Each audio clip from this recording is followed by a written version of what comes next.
Doctors വരെ എൻ്റെ അടുത്ത് പറയും ഡോക്ടർ അല്ലാന്ന് അറിഞ്ഞിട്ട് തന്നെയാണ് വരുന്നതെന്ന് പറയും. ചേച്ചി അന്ന് ഇതൊന്നും മെഡിക്കലി ബുക്ക് എടുത്തിരുന്നു പഠിച്ചിട്ടോ അറിഞ്ഞിട്ടോ ഒന്നും അല്ല. പക്ഷെ എങ്ങനെ ചേച്ചിക്ക് ഇതിനൊക്കെ ഒരു സൊല്യൂഷൻ കൊടുക്കാൻ പറ്റുന്നു? Have you ever calculated the real cost of a failed miracle cure?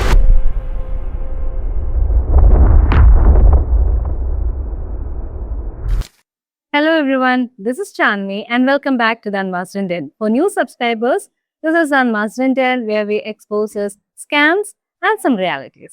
And today we are going to expose an interview that caused almost some medical misinformation. They say experience is the guru, but in the world of online medical mentorship, that experience usually comes with a very, I can say, a hefty price tag and sometimes life-threatening advice too. Today, we are not just reacting, we are dissecting a viral interview that uses tears as a smoke screen for medical misinformation. ഒരു കുട്ടി എന്നെ വിളിച്ച് ഒരു ദിവസം ഭയങ്കര കരച്ചില്, phone വിളിച്ചതും ഇങ്ങനെ വിങ്ങിപ്പൊട്ടിയിരിക്കുകയാണ്.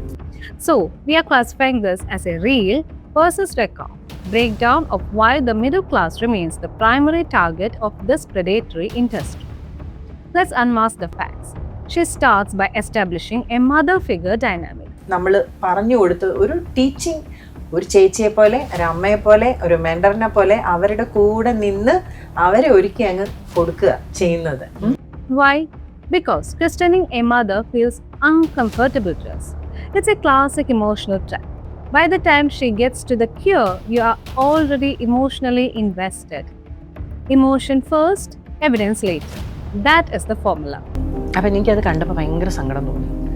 ഞാനത് മുഴുവൻ വായിച്ചു. ഞാനപ്പോൾ തന്നെ ആ കുട്ടിയെ വിളിച്ചു. Then comes the attack on modern skincare. But look carefully. She isn't just criticizing products. She is attacking an entire lifestyle.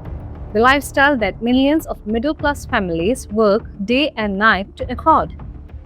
It is a clever move. Position yourself as the authentic alternative and portray everything modern as a corporate life. But ask yourself just one question: is this advice based on science and biochemistry? Or is it based on an anti-modern narrative designed to make people feel morally superior? എനിക്ക് തോന്നുന്നു ഏറ്റവും കൂടുതൽ ആൾക്കാർ ഉള്ളത് health care സിസ്റ്റത്തിൽ നിന്ന് തന്നെയാണ്. Well known ആയിട്ട് അവർക്കറിയാം ഞാൻ ഡോക്ടർ അല്ല എന്നുള്ളത്. ഡോക്ടേഴ്സ് വരെ എൻ്റെ അടുത്ത് പറയും ഡോക്ടർ അല്ല എന്ന് അറിഞ്ഞിട്ട് തന്നെയാണ് വരുന്നതെന്ന് പറയാം. Then comes the claim that diet correction can fix diagnostic blocks. Let's separate this reel from the record. Diet is important. Diet supports health. Diet can improve outcomes, but diet is not a replacement for professional diagnosis, medical procedures, or evidence-based treatment. When a doctor orders a diagnostic scan, they are paying for certainty. They are paying for data. They are paying for the record. When a mentor sells a miracle solution, they are often selling comfort. They are selling hope. They are selling the real. Then comes perhaps the most dangerous statement of all. ഞങ്ങൾ ഹോസ്പിറ്റലിലൊക്കെ പോകുമ്പം ഞങ്ങൾക്കൊരു ഡോക്ടറെ അടുത്ത് സമയം കിട്ടുന്നില്ല. ഞങ്ങൾക്കൊന്ന് പറഞ്ഞ് കരയാനോ ഞങ്ങളുടെ വിഷമം അവർ അപ്പം തന്നെ അത് ചെയ്താൽ മതി അല്ലെ, അത് പെട്ടെന്ന് പറഞ്ഞു വിടും. കറക്റ്റ് ആയിട്ട് ഒരാളോട് 10 മിനിറ്റ് മനസ്സ് തുറന്ന് സംസാരിച്ചു കഴിഞ്ഞാൽ. Modern doctors don't listen. Why is this so effective? Because it targets a real pain point. Many people feel ignored in overcrowded hospitals. Many people feel like just another file number, and that frustration is real. But frustration should never become an excuse to abandon science. A doctor doesn't need to cry with you to save your life. A doctor needs evidence, test results, clinically proven data, and proven treatment protocols. If these miraculous solutions are truly revolutionary, why aren't they part of the official medical guidelines? Why aren't they validated through maybe a rigorous research? Why don't they appear in evidence-based treatment protocols? Because extraordinary claims require extraordinary evidence as well. ഇങ്ങനെ ചേച്ചി ഇപ്പൊ ചേച്ചി പലരും പല പ്രശ്നങ്ങളായിട്ടല്ലേ ചേച്ചിനെ ഇതാക്കുന്നത്. ചേച്ചി അന്ന് ഇതൊന്നും മെഡിക്കലി ബുക്ക് എടുത്തിരുന്നു പഠിച്ചിട്ടോ അറിഞ്ഞിട്ടോ ഒന്നും അല്ല. പക്ഷെ എങ്ങനെ ചേച്ചിക്ക് ഇതിനൊക്കെ ഒരു സൊല്യൂഷൻ കൊടുക്കാൻ പറ്റുന്നു? And evidence is exactly what the real struggles to provide. Now let's talk about the money, the common man's biggest battlefield. we struggle with rising prices, GST, school fees, rent, and maybe healthcare expenses. This industry understands that struggle perfectly, and that is precisely why it works. Promise a cheaper alternative, promise maybe a shortcut, promise an easy answer. But have you ever calculated the real cost of a failed miracle cure?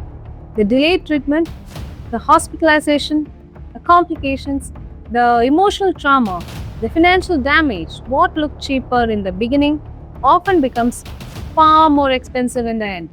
This is not advocacy for the middle class. It is an expensive distraction from the realities they already face. The real promises a magic wand. The record offers hard rules. The real offers emotion, but the record demands evidence. The real tells you exactly what you want to hear, but the record tells you what you need to know. Whatever I am meaning, this reel is about the interview. Never let a desire for a more human healthcare experience push you into the hands of someone whose greatest qualification is the ability to perform emotions on camera. We should always absolutely demand a healthcare system that treats people with dignity, with empathy, with respect. But empathy is not a substitute for evidence. Compassion is not a substitute for science. And tears are not at all a substitute for medical expertise. And I also want to add one more thing.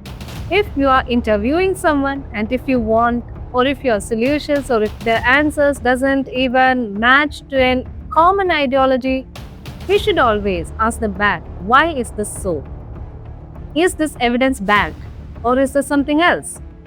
So, stay skeptical, keep asking questions, keep demanding data, and never ever allow your emotions to sign away your health.